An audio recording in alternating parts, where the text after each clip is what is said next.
ఎల్నిలో పరిస్థితులు కార్యాచరణపై మంత్రులు ఉత్తమ్ కుమార్ రెడ్డి, కోమటిరెడ్డి వెంకటరెడ్డి, అడ్లూరి లక్ష్మణ్లు నల్గొండ కలెక్టరేట్లో ఏర్పాటు చేసిన సమీక్షపై మాజీ మంత్రి జగదీష్ రెడ్డి కౌంటర్ ఇచ్చారు.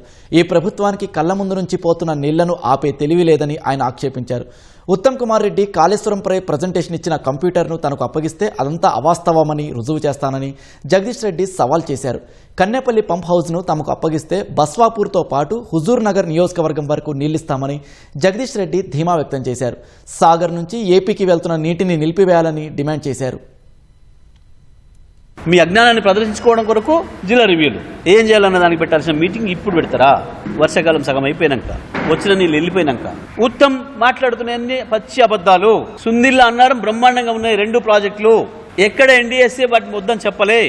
ఎందుకంటే నువ్వు చెప్పిన మాటలే శాసన మండలిలో. నేను నా సొంత కవితను చెప్పడంలే. మీ ఆంధ్ర భాషల కాలంలో ఏ బాధలు పడ్డారో, ఏ హింస పడ్డారో తెలంగాణ అక్క చెల్లెళ్ళు మళ్ళీ బావుల దగ్గరికి పోయి, బోర్ల దగ్గరికి పోయి, కరెంటు లేక గంటల తరబడి ఒక బిందె నీళ్ళ కొరకు ఎట్లా నిలబడ్డారో మళ్ళీ నిలబడాల్సిన పరిస్థితి తీసుకొస్తున్నారు మీరు. ఆ ల్యాప్టాప్, ఆ సిస్టమ్ ఏందో అది నా చేతికి ఇవ్వు. నువ్వు మాట్లాడినాకనే నువ్వు ఎన్ని గంటలు మాట్లాడుతావో నాకు ఇవ్వు అర్ధగంట. నిన్నో పక్కన మీ ఎంకరెడ్డినో పక్కన కూర్చోబెట్టి జిల్లా ప్రజలందరికీ అర్థమయ్యేటట్టు చెప్తా. మీ ఇద్దరు భాగవతం ఏందో, కేసీఆర్ సృష్టించిన అద్భుతం ఏందో, మీరు చేస్తున్న ద్రోహం ఏందో చెప్తా. నేను ఉందా నీకు ధైర్యం?